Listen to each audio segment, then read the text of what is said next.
Bonjour tout le monde, ça va bien?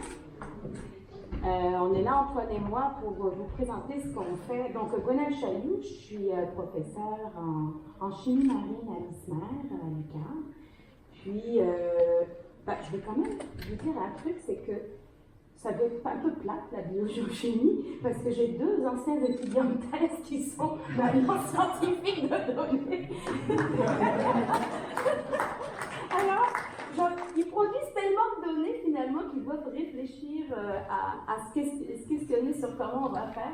Mais je trouve ça bien rigolo parce que au départ, vous verrez mes fichiers, je suis vraiment la pire des bordéliques. Alors, je ne suis pas un bon exemple, donc faites ce que je dis, mais pas ce que je fais. Mais aujourd'hui, on vient vous parler, Antoine et moi. Je suis très contente de présenter avec toi, Antoine. Moi aussi. Super.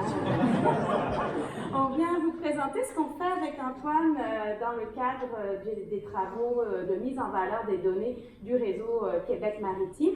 Donc, le RQM, ça fait plusieurs années. On va fêter nos 10 ans l'année prochaine. On se revoit bientôt.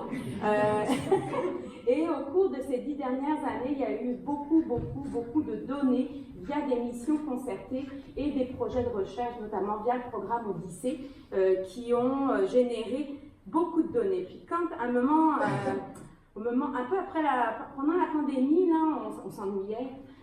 Non, c'est pas vrai, mais on s'est dit, elles sont toutes ces données. On était en train de courir après. Les chefs de mission, ah oui, j'en ai une partie là, j'en ai l'autre partie là. Ah, Pascal a laissé t'aider. OK, comment est-ce qu'on peut faire? Et de là, finalement, à germer l'idée de travailler directement avec ceux qui savent faire, donc c'est-à-dire avec le GSM. L'origine de notre collaboration, la pandémie, donc chacun chez soi, mais là, finalement, on avait des missions concertées qui allaient se mettre en place et qu'on avait déjà fait 2018-2019, Geisha, moi, je pense aussi, toi, Dominique, hein, tu as participé à ces missions sur Amundsen, hivernales. Puis finalement, on n'avait pas de gabarit, on faisait comme on fait d'habitude, c'est-à-dire pas super bien. Et en fin de compte, au sein du RQM, il a commencé à réfléchir sur la création d'un gabarit de métadonnées pour l'émission. Donc c'était un fichier Excel sur un drive. Puis les gens mettaient bien ce qu'ils voulaient dedans, puis c'est un peu ça. Puis il y a eu en même temps, en retour, on voulait se voir, là, on avait besoin de social. Pourquoi pas faire du social en apprenant des choses? Donc, on a commencé à organiser des cafés donnés, plusieurs cafés donnés dans différentes entités du RQM, et un atelier de synthèse des connaissances des missions, Odyssée Saint-Laurent notamment. Et de là, en fin de compte, à partir de là, les chercheurs, on a bien vu, là, on était débordés, une avalanche de données. Ouais, c'est ça. En tout cas, on était vraiment, on avait besoin d'accompagnement. C'était sûr. En 2024, en fin de compte, Antoine est arrivé. Antoine est arrivé comme une ressource partagée. On s'est questionné de comment faire. Comment est-ce qu'on pouvait faire pour faire la liaison avec les chercheurs qui sont...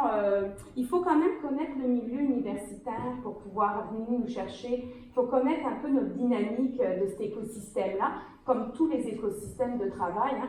Donc, il fallait une personne qui vienne du milieu, qui nous connaisse, puis qui sache comment on était bordélique. Donc, Antoine est arrivé pour, en fin de compte, depuis 2024, donc ça fait un an, et plus d'un an et demi quand même. Quasiment 2 ans. Quasiment 2 ans maintenant qu'Antoine travaille avec nous.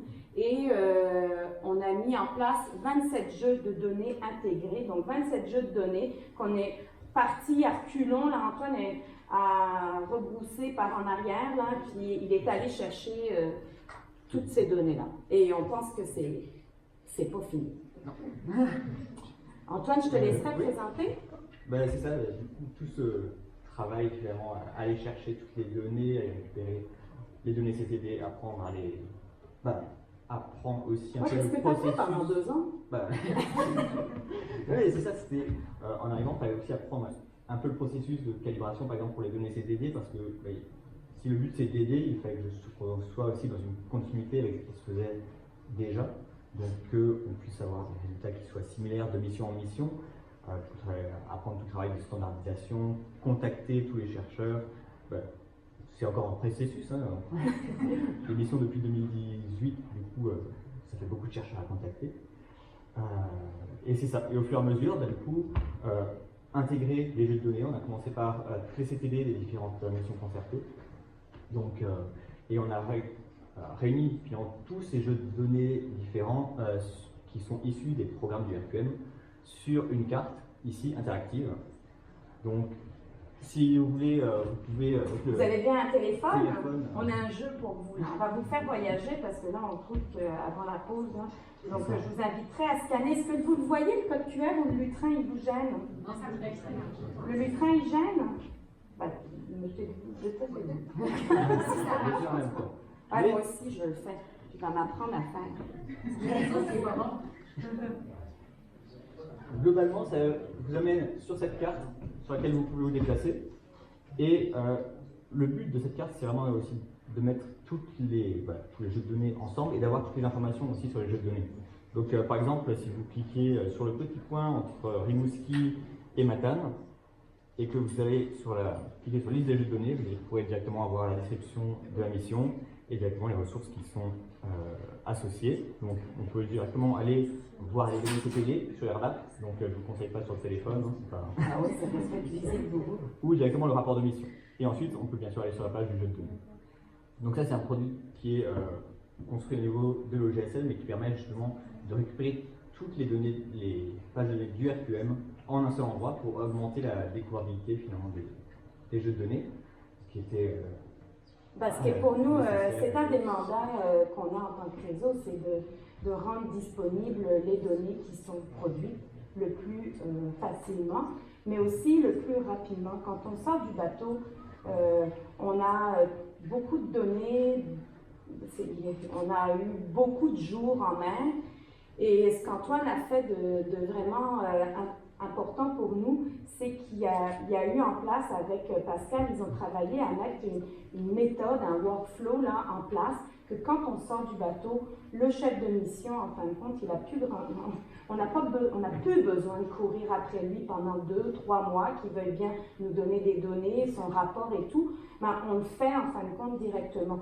Et en sortant, on envoie tout ça à l'OGSL via Antoine, et Antoine peut traiter les données et pour faire en fin de compte que les données soient rapidement processées, calibrées, fairisées, puis disponibles. Donc comme vous voyez là, sur l'application, il y a les données, ce qu'on appelle une mission Horizon Glacé 2024, donc avec l'Amundsen et Amundsen Science dans le Saguenay.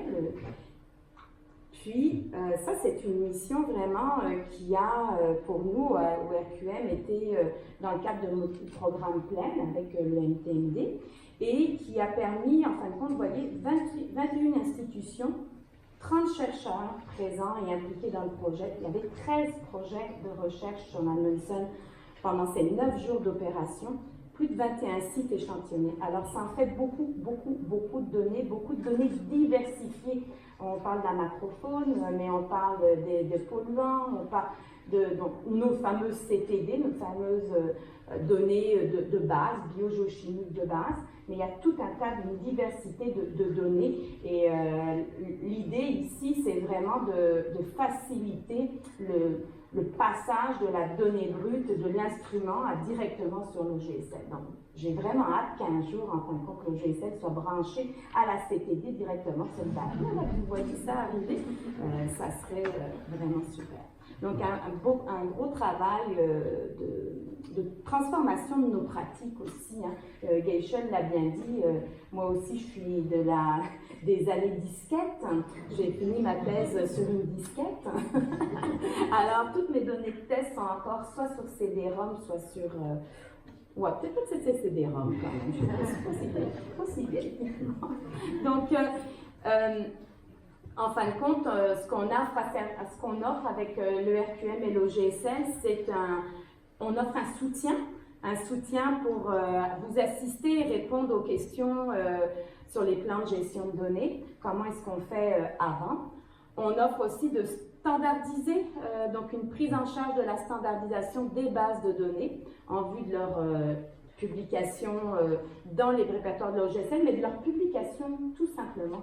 Parce que maintenant, on n'a plus le droit en tant que chercheur de garder nos données. Et de toute façon, la plupart des publishers, des maisons d'édition, nous demandent non seulement que les données soient accessibles via un DOI, même pendant la période de review, de correction du papier, et que les traitements qu'on a fait dessus, donc tous les scripts de traitement, que ça soit sur R, sur Python, sur MATLAB, soient aussi disponibles. Et là, ce qu'on a travaillé aussi avec toi, Antoine, c'est de pouvoir utiliser la plateforme de l'OGSL aussi pour mettre nos scripts via un GitHub, en fin de compte, qui va interroger directement la base de données qui est sur l'OGSL. Donc, le papier qui est produit, là, les reviewers, à l'état juste de la validation ou de la correction de l'article, ben, ils sont capables de n'importe où dans le monde d'aller chercher les données et d'aller utiliser les codes qu'on a eus pour falsifier nos données. Transformer, pardon, illustrer. Mais tout transparent avec le script, donc ça. Ah oui, merci. Donc, moi, je pense qu'il y a vraiment un réel besoin d'accompagnement de la communauté maritime pour l'intégration des données. Je pense que c'est vraiment un bon coup qu'on a fait, RQM, OGSL, de travailler ensemble. On se connaissait depuis longtemps, ça fait longtemps qu'on se gravite autour, mais de travailler ensemble et puis d'avoir des personnes ressources qui sont douées pour nous aider. Comme disait Geisha, l'aide qu'on a, comme Vincent fait aussi, c'est indispensable parce qu'autrement nos données vont rester, même si on a le cœur, si on a la volonté de le faire, ça va rester dans nos fichiers Excel moches. Puis si vous avez de la chance, c'est peut-être un TXT ou un CSV, mais souvent un vieux Excel. Donc, je pense qu'on finissait. Oui. Ben, merci à vous. Puis si vous voulez plus d'informations sur comment on fait pour travailler, si ça fait germer des idées pour avoir un tel partenariat aussi avec l'OGSL, ben, venez nous voir. Antoine et moi, on sera là tout à l'heure. Merci.